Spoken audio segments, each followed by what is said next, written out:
Garlic has been many things throughout human history. It has been food, medicine, trade goods, and even an offering to the gods. Yet one of its strangest and most enduring roles has been as a shield against evil. Across continents and centuries, people hung garlic in doorways, wore it around their necks, or even rubbed it on their skin to protect themselves from spirits, curses, and unseen forces. While today, you might keep garlic in your kitchen for pasta night. Your distant ancestors may have believed that a few pungent bulbs could save their lives or their souls. The idea of garlic as a magical protector seems to begin with its undeniable physical qualities. This is a plant with a smell so sharp and strong, it can fill a room. When crushed, its oils cling to skin and clothes, lingering for hours or even days. In an age before soap was common, and when foul odors were often linked with disease or corruption, penetrating scent of garlic stood out as something powerful and almost supernatural. If it could overwhelm the senses so completely, perhaps it could overwhelm spirits or demons as well. In ancient Egypt, garlic was highly valued both for its health benefits and its supposed spiritual powers.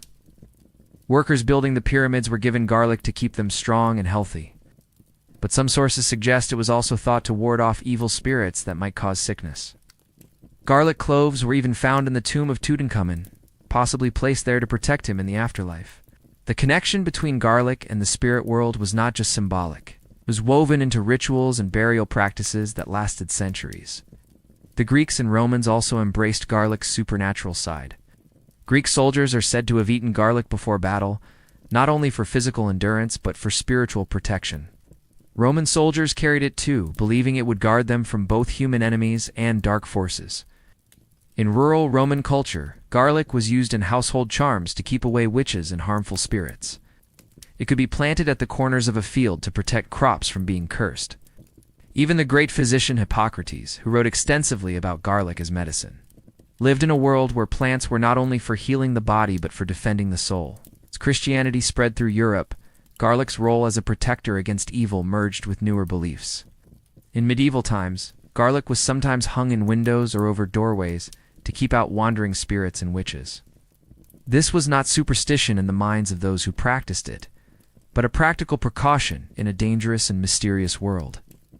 Night brought darkness, strange noises, and the fear of things unseen. A braid of garlic above the door might be the only reassurance a family had against such threats. The association between garlic and protection reached one of its most famous expressions in the folklore of Eastern Europe. Here, garlic became a known defense against vampires. These creatures of the night, feared for their hunger for blood and their power over the living, were said to recoil from garlic's smell. Some legends instructed villagers to rub garlic on windows, doors, and even coffin lids to keep the undead away. People might wear a clove of garlic on a string around their neck when traveling at night, especially through forests or graveyards. The image of garlic as a vampire repellent became so strong that it survived into modern popular culture, where it remains a symbol of supernatural defense. Why garlic was linked to such protection may have more than just folklore behind it. Garlic contains powerful natural compounds that can kill bacteria and repel insects. In times when disease was often blamed on spirits or curses, anything that prevented illness would have seemed like magic. If someone in a village was less likely to get sick after eating garlic or hanging it in their home, the connection between garlic and warding off evil might have seemed obvious. Evil in those days was not just a matter of demons, but anything that could harm a person, whether that was a plague, a curse, or a vampire. Garlic also had a place in Middle Eastern traditions as a defense against the evil eye. The evil eye was a curse believed to be caused by envy or malice, often unintentionally through a glance. In many cultures, protective charms were used to block this curse, and garlic was sometimes part of those charms. Its bulb shape and the way it grew underground gave it an air of mystery, as though it drew its strength from hidden depths. Its smell was believed to mask a person from the attention of harmful spirits, acting like a spiritual camouflage. In parts of Asia, garlic was incorporated into protective amulets. In some areas of India, garlic cloves might be tied above the door to prevent malevolent forces from entering a home.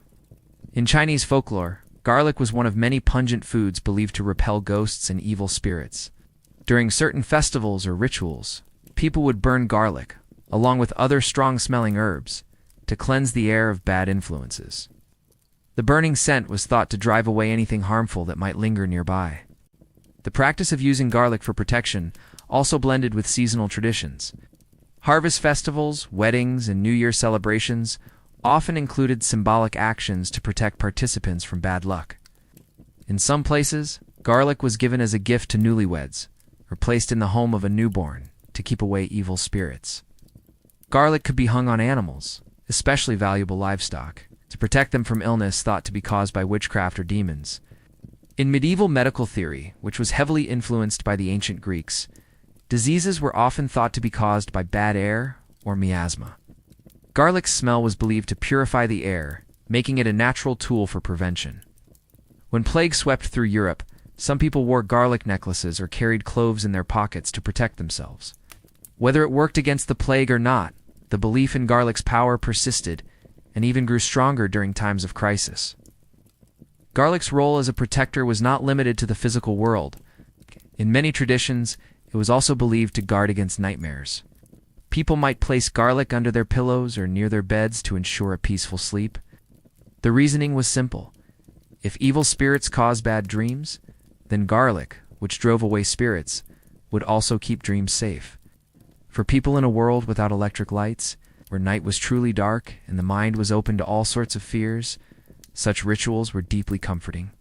Some modern historians suggest that the belief in garlic's protective powers is an example of practical knowledge. Wrapped in spiritual meaning, garlic did have measurable benefits.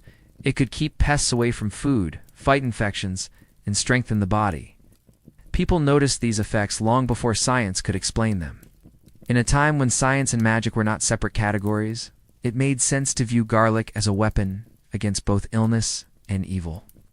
Over generations, these experiences solidified into traditions and stories that carried the plant's reputation forward. Even today, traces of these beliefs survive. In some rural areas, garlic braids are still hung in kitchens, partly for decoration but also for luck and protection. In popular culture, garlic remains an essential part of vampire lore. Some people still use garlic in rituals to cleanse a space or to protect against negative energy. While the context may have changed, the underlying idea that garlic is more than just food has never truly gone away. It is fascinating to think how a single plant could travel through so many cultures and times, carrying with it the same core meaning. From the banks of the Nile to the mountains of Transylvania, garlic was not simply seasoning. It was a silent guardian, a constant companion in the struggle against danger, whether that danger was real, imagined, or somewhere in between. Its presence in a home was a statement of preparedness, an act of defiance against the unknown forces that might harm you. The story of garlic as a ward against evil is also a reminder of how human beings have always sought to control what they cannot see. Whether through religion, ritual, or everyday objects, we create shields to protect ourselves from the unpredictable. Garlic's sharp scent and resilient nature made it a perfect candidate for this role, and over thousands of years it has guarded countless doorways, fields, and even dreams. Today, most of us no longer hang garlic over the door to keep out spirits, yet the symbolism lingers in our shared imagination. Garlic's image as a repellent of evil is one of those rare cultural threads that runs from ancient civilizations to modern films without breaking. The next time you crush a clove for cooking, you might remember that you are holding in your hands a plant that once stood between your ancestors and their deepest fears. In their minds, this humble bulb was a weapon as potent as any sword, a talisman as precious as any jewel, and a companion that kept the darkness at bay. So as we wrap up, it is amazing to think that garlic has done far more than flavor our meals. For thousands of years, it was a trusted guardian, a simple plant believed to keep away curses, spirits, sickness, and even the undead. From the tombs of ancient pharaohs to the shadowy forests of vampire legends, garlic carried with it the promise of safety. Its sharp scent was more than just a smell. It was a barrier, a warning to anything harmful that dared to come too close. Even in our modern kitchens, with electric lights and locked doors, there is something comforting about the idea that this humble bulb once stood between people and their deepest fears. Whether it was worn around the neck, hung over a doorway, or planted at the edges of a field, garlic was a silent, steadfast protector. So the next time you peel back a clove for your pasta or roast, maybe you will think about the people who once held it as a shield against the darkness. In its own way, garlic is more than just food. It is a story, a tradition, and a reminder that sometimes the smallest things can carry the greatest power.